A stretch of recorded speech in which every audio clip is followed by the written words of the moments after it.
এদিকে আবারও শেখ হাসিনার কল রেকর্ড ভাইরাল হয়েছে। কেঁদে কেঁদে দেশবাসীর কাছে ক্ষমা চাইল হাসিনা।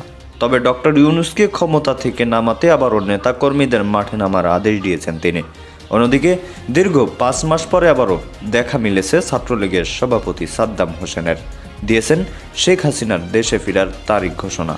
আমি আর এখানে যে বেঁচে গেলাম মাত্র 20-25 মিনিটের একটা ব্যবধানে আমরা মৃত্যুর হাত থেকে রক্ষা পেয়েছি। এই বেঁচে যাওয়ার পিছনে নিশ্চয়ই আল্লাহর কোনো একটা ইচ্ছা আছে, আল্লাহর কোনো হাত আছে, নইলে এবারে তো বেঁচে যাওয়ার কথা না। তারা যেভাবে প্ল্যান করেছিল আমাকে হত্যা করার, সেটা আপনারা পরবর্তীতে দেখেছেন। তবুও এটা বোধহয় আল্লাহরই একটা রহমত। জানি না আল্লাহ আমাকে দিয়ে আরো কিছু কাজ করাতে চান বলেই বোধহয় আমি এখনো বেঁচে আছি। আমার শুধু এটাই মনে হয় যে 21 আগস্টের হত্যাকাণ্ডের থেকে বেঁচে যাওয়া বা।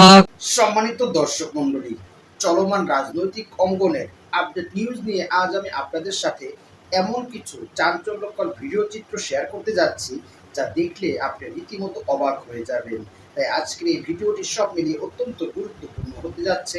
1 সেকেন্ড না টেনে ধৈর্য সহকারে পুরো ভিডিওটি দেখার জন্য আহ্বান করছি। আরেকটি ছোট্ট রিকোয়েস্ট করছি, তা হলো যদি আপনি আমাদের এই চ্যানেলের নতুন দর্শক হয়ে থাকেন, অবশ্যই আমাদের এই চ্যানেলটি সাবস্ক্রাইব করে একটি লাইক দিয়ে পাশে থাকা বেল বাটনটি অন করে দিবেন। তার কথা নয়, চলুন সরাসরি আমরা ভিডিওতে চলে যাই।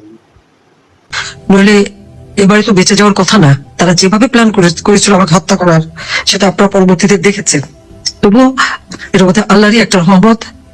জানি না আল্লাহ আমাকে দিয়ে আরো কিছু কাজ করাতে চান বলেই বোধহয় আমি এখনো বেঁচে আছি। যদিও আমার কষ্ট হচ্ছে, আমি আমার দেশ ছাড়া, ঘর ছাড়া সবকিছু জ্বালিয়ে পড়ে দিয়েছে।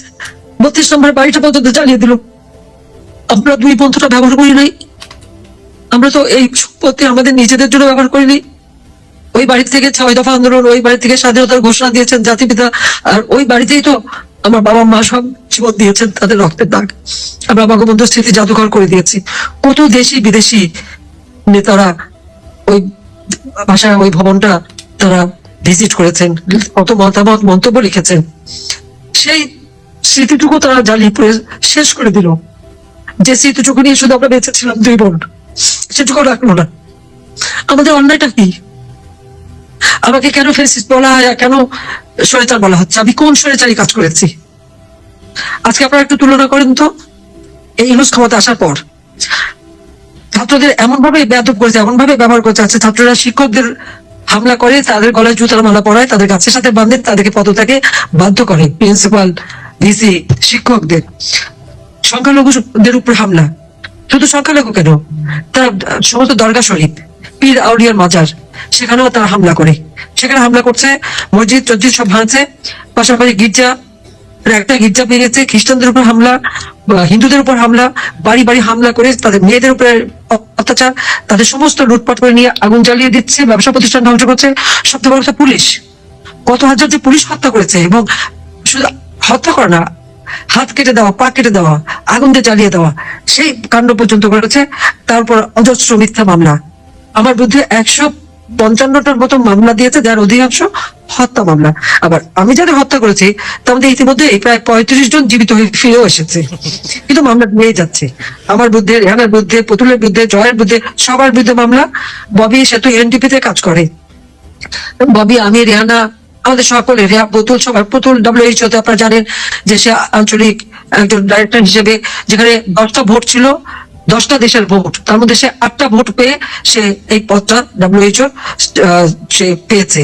সে তারও সূচনা ফাউন্ডেশন ওই 5 নম্বরে ছিল, সেটা কয়েকদিন আগে তারা সরে গেছে। সব জ্বালিয়ে দিয়েছে, সব জ্বালানো, সব লুটপাট। কি অপরাধটা করলাম আমরা? খাদ্য নিরাপত্তা দিয়েছি, দারিদ্রের হার করেছি, মানুষের কল্যাণ করেছি, মানুষের শিক্ষার ব্যবস্থা করে দিয়েছি। ফ্যাসিস্টকে 300-র উপর সাংবাদিকের অ্যাক্রেডিটেশন কার্ড বাতিল করে চাকরি খেয়েছে। 106 জন সাংবাদিকের বিরুদ্ধে হত্যা মামলা। প্রায় 100 জনের মতো সাংবাদিক আজ কারাগারে বন্দী। আওয়ামী লীগের নেতা কর্মীরা বন্দী। আওয়ামী লীগের প্রত্যেকটা নেতা কর্মী, একেবারে মানে রাজধানী ঢাকা থেকে নিয়ে শুরু করে উপজেলা পর্যায় পর্যন্ত, ইউনিয়ন পর্যায় পর্যন্ত বাড়ি ঘরে আগুন দেওয়া, ব্যবসা প্রতিষ্ঠান সব ধ্বংস করা। এমনকি সংসদ ভবনে যে হামলা, সংসদ কক্ষে যে এই ছাত্র নামধারীরা ওখানে বসে সিগারেট খাচ্ছে, ওরা সংসদ ভবনের দলিল পত্র, কাগজপত্র পোড়াতে পারেনি, সেখানে তারা পানি ঢেলে দিয়ে এসেছে নষ্ট করার জন্য। আমি জানি না এই ধরনের ঘটনা কিভাবে তারা ঘটায়। অর্থাৎ এদের হাত থেকে সমস্ত কিছু আজকে ধ্বংস, অগ্নিসংযোগ, চুরি, ডাকাতি, ছিনতাই, বাড়ি বাড়ি হামলা, এগুলো অনবরত চলছে, কোনো মানুষের নিরাপত্তা নাই। নিত্য প্রয়োজনীয় মূল্যের দাম যেভাবে বৃদ্ধি পেয়েছে, আজকে ইনফ্লেশন, হ্যাঁ আমার সময় নাকি দাম বেড়ে গেছিল, তাই নাকি লোক খুব খারাপ অবস্থা ছিল, এখন তো দ্বিগুণ দাম বেড়ে গেছে, প্রায় 14% কাছাকাছি হচ্ছে ইনফ্লেশন প্রত্যেক খাবার জিনিসেরই। আর অন্য জিনিসের দাম তো বেড়েছে। একের পর এক ইন্ডাস্ট্রি বন্ধ, সমস্ত শ্রমিকরা বেকার। আর আমাদের মানে আওয়ামী লীগের অনেক নেতাদের ইন্ডাস্ট্রি তো পুড়িয়ে দিয়েছে, হোটেল পুড়িয়ে দিয়েছে।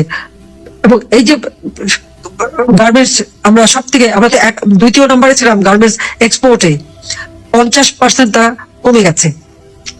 সমস্ত ব্যবসা চলে যাচ্ছে, বিনিয়োগ চলে যাচ্ছে অন্য দেশে, কিছু ভারতে, কিছু শ্রীলঙ্কা, পাকিস্তান এবং বিভিন্ন জায়গায় চলে যাচ্ছে। দেশের অর্থনীতি সম্পূর্ণভাবে ধ্বংস, জিডিপি কমে গেছে, মাথা পিছু আয় কমে গেছে মানুষ। সম্মানিত দর্শক মন্ডলী, বাংলাদেশের ধোঁয়াশে, বাংলাদেশের অস্থিতিশীল এই পরিস্থিতিতে রাজনৈতিক অঙ্গন যত দিন গড়াচ্ছে ততই উত্তপ্ত ও উত্তেজনাময় হয়ে উঠছে। এক একটা রাজনৈতিক দল যত দিন গড়াচ্ছে ততই তাদের দলকে সুসংহত ও সুপ্রতিষ্ঠিত করার জন্য উঠে পড়ে লেগেছে।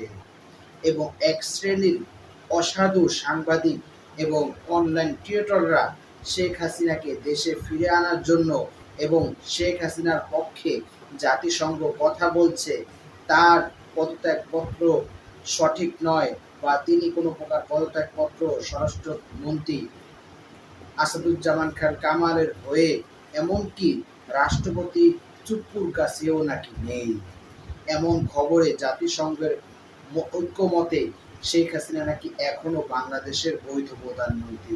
তাকে ফিরে আনার জন্য তাই এক শ্রেণীর মানুষ যেন আদা জল খেয়ে নেমেছে, আর এক শ্রেণীর মানুষ নির্বাচন চাই নির্বাচন চাই জিকির করতে করতে মুখে ফেনা তুলে ফেলছে। তারা মূলত কি চাচ্ছে? তারা মূলত সংবিধান লঙ্ঘন করে তারা মূলত বাংলাদেশে আরেকটি ফ্যাসিস্ট রাষ্ট্র কায়েম করতে চাচ্ছে। কেন এত তাড়াহুড়া? নির্বাচন আজকে না হোক কালকে তো অবশ্যই হবে, কিন্তু একটা সংস্কার যেটা অতীব জরুরি, সমাজের রন্ধ্রে রন্ধ্রে প্রতিটি গুরুত্বপূর্ণ পদে যে 16টা বছরে যে স্বজনপ্রীতি করে যে দুর্নীতির স্বর্গরাজ্য কায়েম করেছিল লেডি ফেরাউন শেখ হাসিনা, সেই সমস্ত সেক্টরগুলোতে প্রকৃতপক্ষে সংস্কার না করেই নির্বাচন দিলে সেটা কি আদৌ সুষ্ঠু নির্বাচন হবে? আপনারা তো নির্বাচনের জন্য পাগল পাড়া হয়ে গিয়েছে, কিন্তু সুষ্ঠু নির্বাচন না হলে মানুষের যে কতটা দুর্ভোগ হবে সেটা কি একবারও ভেবে দেখেছেন? সম্মানিত দর্শক মন্ডলী, তাই যারা নির্বাচনের স্লোগান দিয়ে মুখে ফেনা তুলে ফেলছে তাদের বিষয়ে আপনার কি মতামত? অবশ্যই আপনার সেই মূল্যবান মতটি আমাদের কমেন্টস বক্সে জানাবেন। আর আজকের এই ভিডিওটি যদি আপনার ভালো লেগে থাকে অবশ্যই ভিডিওটি একটি লাইক দিয়ে শেয়ার করে দেবেন। আজ এই পর্যন্তই, সকলেই ভালো থাকবেন, সুস্থ থাকবেন, নিরাপদ থাকবেন এই আশা ব্যক্ত করে আজকের ভিডিও এখানেই শেষ করছি। আমিন ওয়া আখিরু দাওয়ানা আলহামদুলিল্লাহি রাব্বিল আলামিন। আসসালামু আলাইকুম ওয়া রাহমাতুল্লাহি ওয়া বারাকাতুহু।